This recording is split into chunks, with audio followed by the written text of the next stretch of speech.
because this is an alternate to the concrete pavement. In a habitation area or any area where water logging is frequent phenomena, there we can go for this. Study has been carried out by CRRI, and based on the laboratory studies and subsequent field trials, we have got the IRC code also in place. And जैसे हम जब बात करते हैं bituminous road की, तो bituminous road में किस तरह से फेल्योर होता है। एक तो रटिंग है ना, रटिंग मतलब due to repeated application of wheel load along the wheel path, तो रटिंग हो गया। फिर क्या होता है, फैटिक क्रैकिंग, कि with the repeated movement of traffic over a period of time, जैसे हम लोग भी ना सुबह उठते हैं एकदम फ्रेश रहते हैं, लेकिन शाम आते आते थक जाते हैं, तो वही ये फैटिक क्रैकिंग है। ये एक सर्टेन एज आने के बाद due to oxidation of the compound in the bitumen, these are oxidise, so it loses its strength, तो उसमें क्रैकिंग फिनोमेना शुरू हो जाता है। अब क्रैकिंग में भी होता है टॉप डाउन क्रैकिंग या बॉटम अप क्रैकिंग।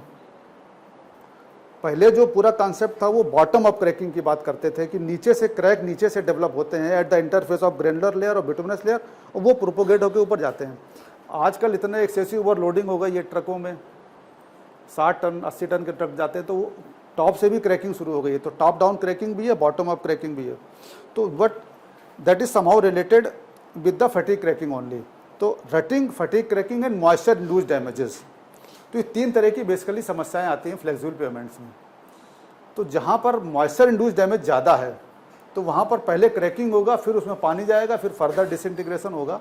तो इन दोनों चीज़ों को कम करने के लिए जो सोल्यूशन है, या तो कंक्रीट पेमेंट आप बना दो। कंक्रीट पेमेंट में क्या है कि कम से कम 200 mm 250 mm की थिकनेस आपको बनानी पड़ेगी कम से कम। तो उसका सोल्यूशन है कि, और लोडिंग भी आपकी मॉडरेट रहती है ऐसी एरिया में, चाहे आप अर्बन एरिया ले लो, चाहे आपका हाईवेज ले लो। ऐसी जगह के लिए एक सरफेस है cement grouted bituminous mix, cement grouted bituminous mix. इसके नाम से ही झलक रहा है कि उसमें दोनों चीज़ें हैं, पहले बिटुमिनस मिक्स है, then grouting through the cementitious material.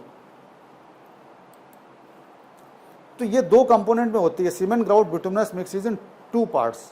First is to prepare the open graded high void bituminous mix, यानी कि हमें पहले बिटुमिनस मिक्स डिजाइन करना है जिसमें कि 25 से 35% एयर वाइड्स हों। ठीक है, जैसे बीएम की हम बात करते हैं, जब हम कभी कभी बीएम की बात करते हैं तो हमेशा कहते हैं कि बीएम के ऊपर प्रीमिस कारपेट डाल दो या सील कोट कर दो, क्योंकि बीएम में वाइड्स ज़्यादा हैं। तो ये जो है सीजीबीएम के लिए जो बिटुमिनस मिक्स है, उसमें उससे भी ज़्यादा वाइड्स हैं, इसमें करीब 25-30% एयर वाइड्स हैं। तो वो डिज़ाइन ही ऐसे करते हैं कि इसमें हमें ज़्यादा वाइड्स इसमें हम बना लें। ठीक, और फिर इन वाइड्स को फिलअप करें सीमेंटिशियस मटेरियल से, नॉट सीमेंटिशियस मटेरियल, क्योंकि अगर केवल सीमेंट से करेंगे तो उसमें क्रैक होने के चांस है। तो उसमें पॉलीमर वगैरह मिक्स करके, पॉलीमर है, सुपर प्लास्टिसाइजर है, अदर एडिटिव्स मिला के उसमें ब्लेंड बना के सीमेंटिशियस मटेरियल का फिर करो। या फिर मार्केट में ग्राउट अवेलेबल हैं, आजकल देखा होगा आपने, जैसे मेट्रो वगैरह के जो पिलर बनते हैं उसके ऊपर ना ग्राउटिंग कर देते हैं, क्योंकि स्ट्रक्चर भी धीरे धीरे मॉइस्चर एब्जॉर्ब ना करे। या जैसे कोस्टल एरिया में देखो ना, कोस्टल एरिया में जो भी स्ट्रक्चर बनते हैं उसके ऊपर पेंट कर देते हैं, इसीलिए पेंट करते हैं कि वो स्ट्रक्चर का जो सुपर स्ट्रक्चर है वो मॉइस्चर एब्जॉर्ब ना करे, तो जो उसके अंदर जो स्टील है वो कोरोजन उसमें ना हो, इसीलिए वो ग्राउटिंग, तो ग्राउटिंग टाइप का मटेरियल होता है। प्लास्टरिंग या ग्राउटिंग एक ही चीज़ है, मतलब ग्राउटिंग मतलब है कि इंजेक्ट कर देना, लेकिन जो उसमें मटेरियल होगा वो भी ऐसे ही हाई स्ट्रेंथ मटेरियल यूज़ होना चाहिए, सीमेंटिशियस मटेरियल। तो इसमें क्या क्या मटेरियल यूज़ होता है इसमें है। अच्छा, ये बैकग्राउंड इसकी ये बता दूं कि ये लेबोरेटरी रिसर्च करने के बाद इसका ट्रायल भी हो चुका है और ये टेक्नोलॉजी सक्सेसफुल है, और हमने पटेरिया साहब को, आपके जो डायरेक्टर हैं NRIDA के हैं, उनको ही बताया है, और उन्होंने भी विजिट किया है 1-2 जगह पर, तो अपने उसमें इंक्लूड करने वाले हैं वो, कि कुछ जगह पर ट्रायल कराएंगे इसका। तो मैंने सोचा कि ये मौका अच्छा है, आप 15-20 मिनट आपको इसके बारे में भी थोड़ा जानकारी दे दें। तो अब इसमें मटेरियल क्या यूज़ होगा, इसमें जैसे कि हम बीएम बनाते हैं, तो बीएम में जो मटेरियल यूज़ होता है उसी टाइप का सिंपल एग्रीगेट यूज़ होगा, वही एग्रीगेट होगा, और बिटुमिन भी वही होगा, VG30 या VG40 बिटुमिन। ठीक है, उतना तक तो ठीक है, वो तो क्लियर हो गया आपको। फिर इसमें क्या करना होता है कि जो ग्राउटिंग करते हैं सीमेंटिशियस मटेरियल, वो क्या होगा वो थोड़ा सा डिस्कस कर रहे हैं, उसकी क्या प्रॉपर्टी हो। तो उसमें cement, sand, fly ash, micro silica, super plasticiser, ये तो जनरल टर्म्स है। मान लो अगर हम किसी ब्रांड की बात ना करें, किसी ब्रांड की बात ना करें कि भाई इस ब्रांड का ग्राउट आप यूज़ करो, कोई भी बनाना चाहे तो हमने उसको फार्मूलेशन भी दे दिया है साथ में। जो IRC कोड बना है उसमें इसका फार्मूलेशन भी है, ये आप कोई चाहे तो अपना खुद भी बना सकता है, और चाहे तो मार्केट से रेडीली अवेलेबल भी है, वो प्रॉपर्टी मीट करता है तो रेडीली भी ले सकता है। तो ये तो एग्रीगेट्स की क्वालिटी जो हमने इसमें आपको दिखा दिया है ना, flakiness, elongation, Los Angeles separation, impact value वगैरह। इसमें जो इम्पैक्ट वैल्यू आप देख रहे हैं ना, एग्रीगेट इम्पैक्ट वैल्यू है, ये देखिए थोड़ा हाई क्वालिटी एग्रीगेट यूज़ करते हैं, ये 24 होना चाहिए, लेस देन 24। बाकी जगह पर ये 30 है, ये है ना, क्योंकि थोड़ा हार्ड एग्रीगेट इसमें हमको चाहिए, बस यही है, बाकी सब तो कुछ सेम है। ठीक है। अब इसमें जो ग्रेडिंग है, ग्रेडिंग सिंगल साइज, क्योंकि हमें वाइड्स क्रिएट करने हैं तो हमें सिंगल साइज एग्रीगेट ही यूज़ करना इसमें है। तो लगभग इसमें जो है 80% जो है वो सिंगल साइज एग्रीगेट यूज़ होता है, 10, 11, 12 mm का। उसकी भी ग्रेडिंग IRC कोड में दे दी गई, IRC कोड भी आ गया, IRC SP 125। फिर बिटुमिन कितना यूज़ करना है, तो जैसे BM में है गाइडलाइन दे दी गई आपको 3 से 3.5% यूज़ करना है। ठीक, वैसे यहाँ भी है लगभग 2.8 से लेकर और 3.2 या 3.3 तक, क्योंकि जस्ट हमें कोड करना है एग्रीगेट्स को बस। और उसमें 3 ग्रेडिंग स्पेसिफाइड हैं। तो जब लेबोरेटरी में डिज़ाइन करेंगे तो हमें, जैसे मार्शल में 75 ब्लोज है तो यहाँ पर 40 ब्लोज में ही काम चल जाता है, क्योंकि कॉम्पैक्शन भी एक लिमिट तक ही होना चाहिए, ज़्यादा कॉम्पैक्शन करने से एग्रीगेट क्रश हो जाएगा। फिर जो इसमें ग्राउट यूज़ करना है उसको जब पानी से मिक्स करते हैं, जो कि उसमें पॉलीमर भी होता है, तो मिक्सिंग बहुत उसमें प्रॉपर करनी पड़ती है, अच्छे से है, क्योंकि स्टार्टिंग में आपको लगेगा कि अरे ये तो बहुत टाइट है, मतलब वर्केबिलिटी नहीं है, लेकिन जब आप उसको मिक्स करोगे, क्योंकि उसमें ये पॉलीमर है, तो थोड़ी देर उसमें फ्लोएबिलिटी बन जाएगी। और फ्लोएबिलिटी ऐसा होना चाहिए कि ये थ्रू ग्रेविटी जाए। जब आपने बिटुमिनस मैकेडम की सरफेस बना दी और उसके ऊपर आप इसको पोर कर रहे हो, तो थ्रू ग्रेविटी चला जाता अंदर है इसमें। इसके लिए कोई स्पेशल एफर्ट नहीं करने पड़ते हैं, आपने जस्ट स्प्रेड कर दिया ग्राउटिंग उसके ऊपर, और it will go inside into the wides of the bituminous layer, और जाके धीरे धीरे सेट हो जाएगा ये। तो उसके लिए ये एक मार्स फ्लो कौन अपरेटस है वर्केबिलिटी चेक करने के लिए। तो उसकी गाइडलाइंस है कि भाई इसमें लगभग 16 से 18% पानी मिक्स करके उसमें, और उस मार्स फ्लो कौन में आप करेंगे तो इसका इतने सेकंड्स में 30 से 35 सेकंड या 50 सेकंड के बीच में इसका फ्लो टाइम होना चाहिए। तो इसमें ऑप्टिमाइज करना पड़ता है हमें 2 चीज़ें, फ्लोएबिलिटी और कंप्रेसिव स्ट्रेंथ। क्योंकि हम किसी भी सीमेंटिशियस मटेरियल की बात करते हैं तो उसमें जो फर्स्ट पैरामीटर होता है वो उसकी यूसीएस होती है, compressive strength. But compressive strength भी डिपेंड करती है वाटर कंटेंट के ऊपर। तो हमें दोनों चीज़ें इसमें ऑप्टिमाइज करनी पड़ती है कि compressive strength versus water content. और फुल डेप्थ ग्राउटिंग, यानी कि इसमें इतना सफिशिएंट वाटर भी हो कि ये फुल डेप्थ ग्राउटिंग भी करे और इसमें स्ट्रेंथ भी आ जाए। जैसे ये कुछ लेबोरेटरी के प्रिपेयर्ड सैंपल है, ये देखिए आप, इसमें फर्स्ट 2 सैंपल हैं, इसमें पार्शियल ग्राउटिंग हुई है, फिर ये देखिए इसमें फुल डेप्थ ग्राउटिंग हुई। तो ये थोड़ा सा आपको आइडिया दे रहे हैं कि मतलब कैसे लैब में सैंपल बनाएंगे, कैसे फील्ड में उसको एग्जीक्यूट करेंगे। तो लगभग इसमें यही होता है कि लगभग 25 से 30% एयर वाइट्स रहते हैं, फिर उसमें जो है लगभग 20% जो है वो ग्राउटिंग मटेरियल होता है, सीमेंटिशियस मटेरियल, और उसमें लगभग 16 से 18% वाटर मिक्स करते हैं। तो ये इसकी बेसिक मतलब रेसिपी है। अब इसको फील्ड में कैसे करेंगे, ये थोड़ा सा 1-2 स्लाइड है जो समझने वाली हैं। कि ये मान लो जैसे आपको कोई एग्जिस्टिंग सरफेस है, जैसे मान लो आपको भोपाल शहर में कोई रोड है जहाँ पर हर मानसून सीजन में ख़राब हो रही है, ठीक है, और आपको उसको ठीक कराना है कि नहीं, कम से कम ऐसा बना दो कि ये 6-7 साल 8 साल तक बिल्कुल बढ़िया चले, कोई दिक्कत ना है। तो क्या करना है, पहला काम तो ये करना है कि उसको पहले मिक्स डिजाइन वगैरह तो आपने लैब में कर लिया। फील्ड में कैसे करना है वो आगे आते हैं कि पहले सरफेस को आपने साफ़ किया था, एग्जिस्टिंग सरफेस इज क्लीन्ड, जैसा कि कोई भी बिटुमिनस लेयर करने से पहले करते हैं, ठीक। देन आपको टैग कोड स्प्रे करना है, इमल्सन और bitumen is spread over it as a tack code.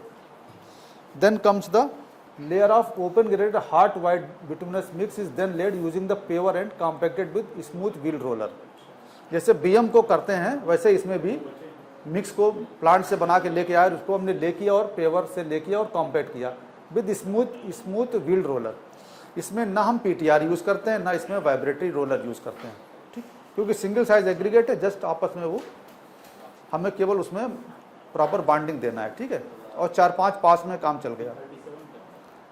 फिर once the compacted bituminous surface cool down to ambient temperature, जो कि 4-5 घंटे में जनरली हो जाती है, ठीक है। मान लो समर सीजन है तो हो सकता है ज़्यादा टाइम लगे, इस समय वेदर में तो 3-4 घंटे में आराम से हो जाएगा, 6 घंटे में तो कूल डाउन होगा। इसके ऊपर ट्रैफिक अलाउ नहीं करना अभी है। कूल डाउन हो गया 5-6 घंटे, फिर क्या करना है, the requisite quantity of cementitious grout material mixed thoroughly with water. जो हमारा सीमेंटिशियस मटेरियल है, या तो हमने खुद बनाया है या ग्राउट परचेज किया है मार्केट से, उसको पानी में मिक्स करें लगभग 18 से 20% के बीच में स्लरी फॉर्म में, और फिर उसको हमने कैसे मिक्स किया, किसी भी मिक्सर ले लो, ये जो कंक्रीट मिक्सर छोटे वाले होते हैं ना, इसमें भी आप कर सकते हो, या आपका RMC प्लांट जो RMC वाले मिक्सर होते हैं 6 क्यूबिक मीटर वाले, उसमें भी कर सकते हैं आप हो। पैन मिक्सर में उसमें आपने मिक्स किया और फिर उसको साइड पे ले जाके आपने उसको ग्रेजुअली उसको स्प्रेड कर दिया बिटुमिनस सरफेस के ऊपर। Can then be poured and spread uniformly over the bituminous surface, ठीक है। Then grout means this is the wet grout mixed with the water slurry should automatically flow into the voids due to gravity and its flowability.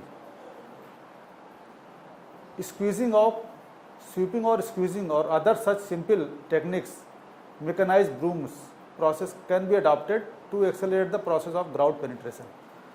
ज़्यादा बड़ा काम है तो उस तरह भी कर सकते हैं, आजकल मशीनों से भी आता है कि मशीनों में एक मशीन में मिक्स हो रहा है और उसको स्प्रे करते आते हैं। आजकल पेंट भी घरों में मशीनों से होने लगा है, तो उसके लिए भी कर सकते हैं। This exercise also avoids formation of thin layer of grout over the bituminous surface. बाद में वाइपर से उसको स्क्वीजिंग या वाइपिंग कर देते हैं, so that excess amount of slurry should not be there on the surface of the bituminous layer.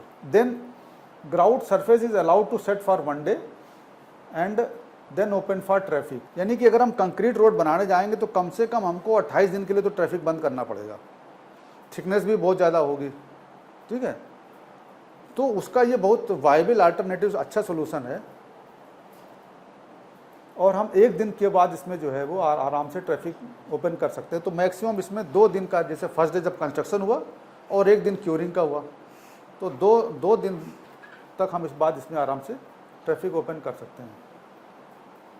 But इसमें 3 days तक आप थोड़ा बहुत वाटर स्प्रिंकल करते रहो, क्योंकि इसमें सीमेंटिशियस मटेरियल तो होता है, तो हाइड्रेशन प्रोसेस तो कंटिन्यू रहेगी उसमें, है ना।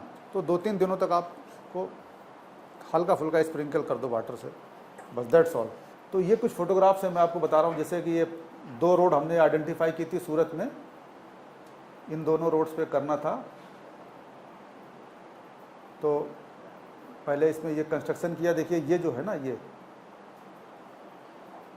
इस तरह की सरफेस पहले तैयार हुई, और फिर बाद में जो है ग्राउटिंग करने के बाद ये हुआ, इस तरह की सरफेस आ जाती है। ये 2 दिनों के बाद ये सरफेस, फिर 6 मंथ्स का, every 6 months we are monitoring it from CRI side. तो लगभग 5 साल हो गए और 6 मानसून सीजन हो गए हैं, अभी तक इसमें कोई ज़्यादा डिस्ट्रेस वगैरह कहीं कुछ भी नहीं आया है। और ये कुछ कोर भी लिए थे हमने साइड से, ये देखिए ये ऐसे कोर है ना। अब इसमें वो तो खैर है कि बड़ा रिसर्च का मैटर है कि हमने कोर काटे, फिर उसकी पूरी प्रॉपर्टी चेक की, कि मतलब चेक करने के लिए कि ये फ्लेक्सिबल है कि रिजिड है। तो सेमी फ्लेक्सिबल है इसमें, क्योंकि इसकी जो प्रॉपर्टीज़ है वो टेम्परेचर पे डिपेंडेंट है। जैसे ये कंक्रीट की हम बात करते हैं ना, तो कंक्रीट में हम केवल यूसीएस की बात करते हैं, फ्लेक्सिबल स्ट्रेंथ की बात करते हैं, कहीं टेम्परेचर की बात नहीं करते हैं। लेकिन जब बिटुमिनस मिक्स की बात करते हैं टेस्टिंग के, तो हमेशा टेम्परेचर देते हैं कि इतने टेम्परेचर पे इतना लोड या इतनी स्ट्रेंथ आती है। इसको फिर हमने टेम्परेचर के साथ में चेक करके देखा है, तो टेम्परेचर के साथ में प्रॉपर्टी वेरी कर रही है। इसका मतलब कि ये सेमी फ्लेक्सिबल है ये। तो वो सब एक्सपीरियंस की बेसिस पे ये गाइडलाइंस भी बन गई। अब तो IRC में गाइडलाइंस भी आ गई हैं, ठीक है ना। तो अब ये गाइडलाइंस को देखो किस तरह से बनाया गया है, कि पहले तो क्या है, एग्रीगेट की क्या प्रॉपर्टी होना चाहिए है ना, ठीक है ना। एग्रीगेट और बिटुमिन की क्या प्रॉपर्टी होना चाहिए, फिर जो ग्राउट मटेरियल है ना, फार्मुलेटेड और कमर्शियली अवेलेबल। तो अब अगर हम लेकिन हमें ये प्रॉपर्टीज़ मीट करना इसमें है, ठीक है ना। अगर मान लो हम सीमेंट यूज़ कर रहे हैं तो ये सीमेंट होना चाहिए, फिर ये फ्लाई एश वगैरह ये सब होना चाहिए, फिर initial setting time, final setting time, फिर कंप्रेसिव स्ट्रेंथ, है ना, फिर फ्लेक्सुरल स्ट्रेंथ जो कि नॉर्मली होता है ना कंक्रीट में, फिर ये फ्लूइडिटी, ये वही है जो मार्स फ्लो कौन जो आपने देखा था, जिसमें कि हम जो है चेक करते हैं कि इसकी फ्लोएबिलिटी क्या है। तो ये प्रॉपर्टी हो गई एग्रीगेट की, बिटुमिन की और ग्राउट मटेरियल की। अब आएगा कंपोजिट, है ना, कि जब हमने ग्राउटिंग कर दिया फिर कंपोजिट आ गया। तो फिर कंपोजिट में क्या है, कंपोजिट में फिर ये सब किया गया कि दोनों बिहेवियर देखना है, बिटुमिनस बिहेवियर भी देखना है, कंक्रीट बिहेवियर भी देखना है। तो दोनों ही प्रॉपर्टी चेक की गई इसमें, कि आप देखिए ये वाइड्स चेक किए गए हैं ना, फिर फुल डेप्थ ग्राउटिंग चेक की गई, फिर इसमें कंप्रेसिव स्ट्रेंथ जो कि ये कंक्रीट में करते हैं ना, रेजिलेंट मॉडुलस ये देखिए बिटुमिनस में करते हैं। तो बिटुमिनस में तो जनरली जो है 2-3 हज़ार आता है, बट यहाँ देखो 10,000 आ रहा है, और कंक्रीट में आता है 30,000, है ना। तो ये कंक्रीट और बिटुमिन के बीच में आ गया, ठीक है ना। फिर ये फ्लेक्सुरल स्ट्रेंथ आप देखिए, फ्लेक्सुरल स्ट्रेंथ जो कंक्रीट में हम बात करते हैं तो कंक्रीट में तो ज़्यादा होती है, बट बिटुमिनस में तो बहुत कम होती है फ्लेक्सुरल स्ट्रेंथ। यहाँ पर 2 है। मार्शल स्टेबिलिटी अगर हम बिटुमिनस की बात करें तो बिटुमिनस में मार्शल स्टेबिलिटी मैक्सिमम जो है वो आपका 20-25 तक आ जाती है, लेकिन यहाँ पर 60 है। फिर ITS की बात करें, इनडायरेक्ट टेंसाइल स्ट्रेंथ, तो मिनिमम 1 रखा गया है। फिर जो पैरामीटर है ना, ये देखिए आप रिटेन्ड ITS, ये पैरामीटर आपने देखा होगा, जो हमने HDBC की बात कर रहे थे तो उसमें हमने 80 बोला था। तो बिटुमिनस लेयर में कोई भी टॉप लेयर हो, आप चाहे HDBC की बात करें, चाहे आप BC की बात करें, DBM की, उसमें 80% ही है मैक्सिमम लिमिट। बट यहाँ देखिए आप 90%, ये 97% है। इसका मतलब कि ये जो लेयर है ये मॉइस्चर ससेप्टेबिलिटी के लिए बहुत अच्छी है, मतलब मॉइस्चर इसमें इनग्रेस कर ही नहीं सकता है, ठीक है ना। और ये फिर इसमें डिफरेंट अभी हमने थोड़ा कंजर्वेटिव साइड में रहते हुए थोड़ा थिकनेस 30 तक ले गए हैं, अगर ट्रैफिक 5 तक है, और 40 से 50 mm, 40 से 50 mm अगर 5 MSA से ज़्यादा ट्रैफिक है, और ये तो 30 MSA तक के लिए भी आराम से कर सकते हैं। तो एक ये जो न्यू टाइप की रिसर्च है जो कि बिल्कुल इन बिटवीन है, फ्लेक्सिबल एंड रिजिड, और उसका IRC कोड भी IRC-SP 125 हर जगह आता है। तो अगर हम इनिशियल कास्ट की बात करें, है ना, तो जैसे BC अगर हम बात करते हैं तो जनरली 450 से और 460 रुपये पर स्क्वायर मीटर का कास्ट आती है, और अगर PMC की बात करें तो 300 रुपये तक यही रेट होगा लगभग। कितना रेट है यहाँ पर, कुछ कम ज़्यादा हो सकता है, 350, हाँ थोड़ा ये पुराने रेट होंगे, थोड़ा हाँ रेट, अच्छा बिटुमिन के रेट भी तो बढ़ गए ना, हाँ तो थोड़ा उस हिसाब से थोड़ा हो सकता है कि ये है ना। और उस रेट पे हमने जब इसको कैलकुलेट किया है तो ये करीब 620 रुपये करीब आ जाता है। तो थोड़ा करीब सीमेंट वाला जो CGBM है ये, तो थोड़ा तो ज़्यादा है, मतलब जो BC से की हम बात करें थोड़ा तो ज़्यादा रेट है, बट इसकी ड्यूरेबिलिटी बहुत है, वो बहुत इंपॉर्टेंट है। लेकिन सीमेंट रिजिड पेमेंट से कम, उससे तो बहुत कम है, उससे, क्योंकि उसमें तो थिकनेस ही आप देखो ना, उसमें तो 250 mm तो कम से कम थिकनेस रहती है ना। तो सीसी रोड ये रिप्लेस कर सकते हैं, यही तो हम कहना चाह रहे हैं आपसे कि कम हो जाएगी ना, इसलिए हमने कहा ना कि ये हमने इसीलिए आपको दिया ना लेक्चर, फ्लेक्सिबल वर्सेस रिजिड नहीं करके हम इसको इन बिटवीन कर रहे हैं। इसमें थोड़ा समावेश है, इसमें सबका साथ सबका विकास वाली बात इसमें आ जाती है कि थोड़ा बिटवीन भी आ जाए, क्योंकि बिटवीन लॉबी भी नाराज ना हो, सीमेंट लॉबी भी नाराज ना हो, तो थोड़ा इसमें जो है ये दोनों का कर दिया गया है। तो ये दोनों चीज़ें का मिक्स करके है ये।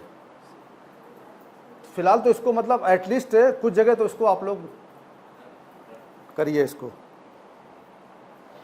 तो दिस इज़ ऑल अबाउट, और इसके जो एडवांटेज हैं थोड़ा सा समराइज करेंगे इसको, कि अब जैसे जो बिटुमिनस लेयर में या जो कंक्रीट लेयर के जो डिसएडवांटेज हैं वो इसमें नहीं है। क्या क्या जैसे देखिए, बिटुमिनस लेयर की बात करें तो इम्परमेबिलिटी उसमें नहीं होती, लेकिन ये इम्परविएबल है। Resistance again moisture induced damages and resistance to deformation. फिर इसमें higher flexibility and absence of joints. अगर हम CC पेमेंट की बात करें तो जॉइंट्स लगाने पड़ते हैं हमें हर 3 मीटर 3-3.5 मीटर बाद, वो इसमें नहीं है, ठीक है ना। तो दोनों के एडवांटेज हो गए, इसमें फ्लेक्सिबिलिटी भी है और इसमें जॉइंट्स भी नहीं है, ठीक है। High static bearing capacity and distribution of stress, वो भी इसमें है कि अगर आपकी नीचे की लेयर थोड़ी बहुत वीक भी है ना अगर, तो ये सस्टेन कर जाते हैं। जैसे अगर हम अब आजकल स्टेबलाइज की बात करते हैं, ग्रेनुलर लेयर स्टेबलाइजेशन की बात करते हैं, CTB की, वो भी बहुत अच्छा ऑप्शन है। जहाँ पर आपको इस तरह की सॉइल में गड़बड़ी है, सॉइल ठीक नहीं है, यहाँ पर जहाँ वाटर लॉगिंग एरिया, तो वहाँ पर वो भी बहुत सक्सेसफुल है, CTB भी है। बट CTB क्या, कम से कम आपको बेस को स्ट्रांग कर रही है, लेकिन ये तो कंप्लीट स्ट्रक्चर को स्ट्रांग कर देगा ये तो।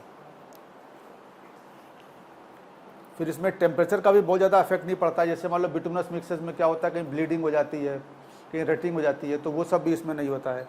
टेम्परेचर का भी कम असर आता है क्योंकि इसमें सेमी फ्लेक्सिबल है ये, और इसकी रेजिस्टेंस भी इसमें प्रॉपर है। वो जो मैंने फोटोग्राफ दिखाया ना आपको, ये वाला,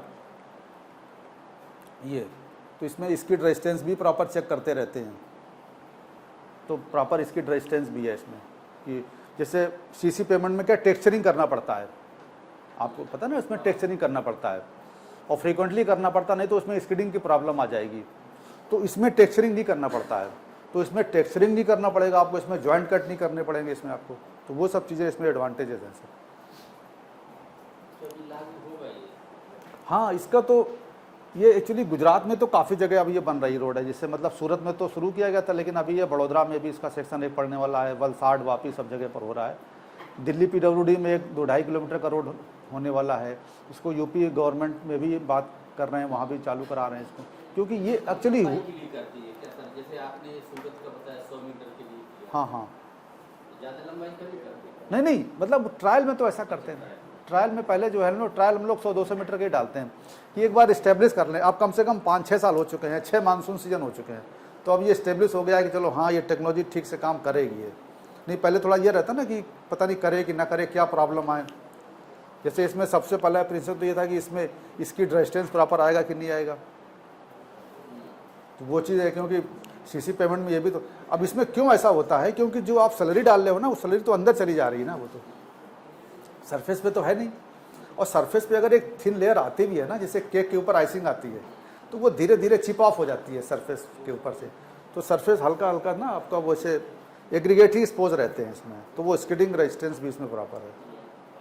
ये बाहर तो काफ़ी यूज़ हो रहा है, ऐसे नहीं है। ये एयरपोर्ट वगैरह पे, टैक्सी वगैरह में यूज़ हुआ है, हाईवेज़ में यूज़ हुआ है, खास तौर से अब ये हम इसको टोल प्लाजा लोकेशंस वगैरह जहाँ होती है ना, वहाँ भी इसको जाके इंट्रोड्यूस करने वाले हैं, जहाँ पर रिजिड पेमेंट, जहाँ पर इनएविटेबल है, जहाँ पर ये ऑयल स्पिलेज वगैरह भी होता है ना, जहाँ पर कहीं पर है, तो वहाँ पर भी ये इस तरह की प्रॉब्लम आती है बिटुमिनस रोड्स में, तो कहीं भी इसको यूज़ कर सकते हैं। Basically hard durable surface, it gives, ceiling वगैरह नहीं करना, ये तो सील सरफेस है ये।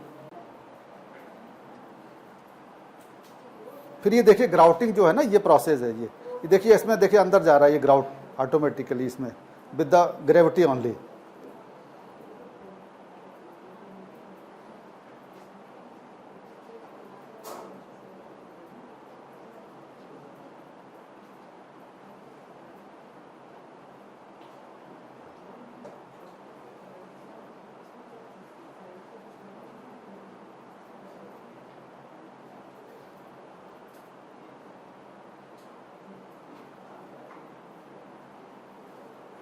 ये देखिए फील्ड में ग्राउटिंग ये हुआ, इस तरह से हुआ। ये उस समय एक्चुअली ट्रायल था ना, तो ऐसे ही मतलब जो भी अरेंजमेंट्स हो पाए वो कर लिए बस। अब तो क्या है, इसका पूरा मशीनरी डेवलप हो गई है, पूरा मैकेनाइज प्रोसेस के थ्रू कर सकते हैं इसको।